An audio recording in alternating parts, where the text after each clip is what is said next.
Detente un momento, este mensaje viene de parte de Dios. Sientes que todo se vino abajo, como si tu vida hubiera sido enterrada por completo. Nada florece, todo parece estancado, y piensas que este es tu final. Pero no estás enterrado, estás sembrado.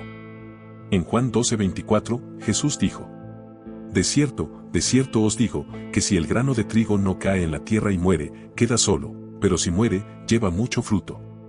A veces, para que algo nuevo nazca, lo viejo tiene que morir. Esa pérdida, ese proceso, ese silencio, no son tu tumba, son tu tierra fértil.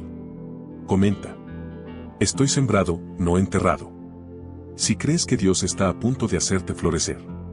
Y deja tu like si alguna vez sentiste que Dios usó tu momento más oscuro para sacar lo mejor de ti.